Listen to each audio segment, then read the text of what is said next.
காமராஜர் இளைய காமராஜர் என சொல்லாதீர்கள் என தவிக தலைவர் விஜய் வேண்டுகோள் விடுத்துள்ளார். என்னை காமராஜர் இளைய காமராஜர் என்றெல்லாம் அழைக்காதீர்கள். 2026 தேர்தல் பற்றி இங்கே பேசாதீர்கள் என்று தவிக தலைவர் வேண்டுகோள் விடுத்துள்ளார்.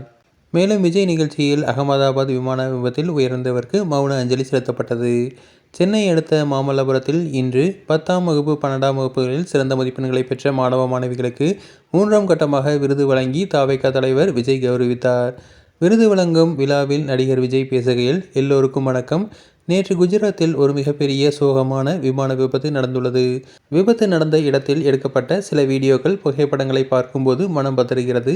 அடுத்த நொடி நிச்சயமில்லாத வாழ்க்கை. இறந்தவர்களுக்காக 2 நிமிடம் மௌனம் அஞ்சலி செலுத்துவோம் என்று கூறியுள்ளார்.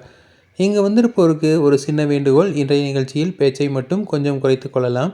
யாரும் தவறாக எடுத்துக்கொள்ள வேண்டாம். 2026ஆம் ஆண்டு தேர்தல் பற்றி பேசாதீர்கள். என்னை காமராஜர் இளைய காமராஜர் அப்படியெல்லாம் ஏதும் சொல்லாதீர்கள். நீங்கள் உங்களுடைய ஆசிரியர்கள், உங்கள் பள்ளி பற்றி பேசுங்கள், மற்ற விஷயங்களை பற்றி பேசுங்கள் என்று கூறியுள்ளார். முன்னர் நடந்த விருது நிகழ்ச்சியின் போது மாணவர் ஒருவரின் தந்தை விஜயை இளைய காமராஜர் என பாராட்டியது சர்ச்சையை கிளப்பியிருந்தது. மேலும் பலரும் 2026 தேர்தலில் விஜய் வென்று முதல்வராக வேண்டும் என பேசியிருந்தனர். இதையடுத்தே விஜய் தனது வேண்டுகோளை முன்வைத்துள்ளார். தொடர்ந்து இதுபோன்ற செய்திகளுக்கு எங்கள் சேனலை சப்ஸ்கிரைப் செய்யவும்.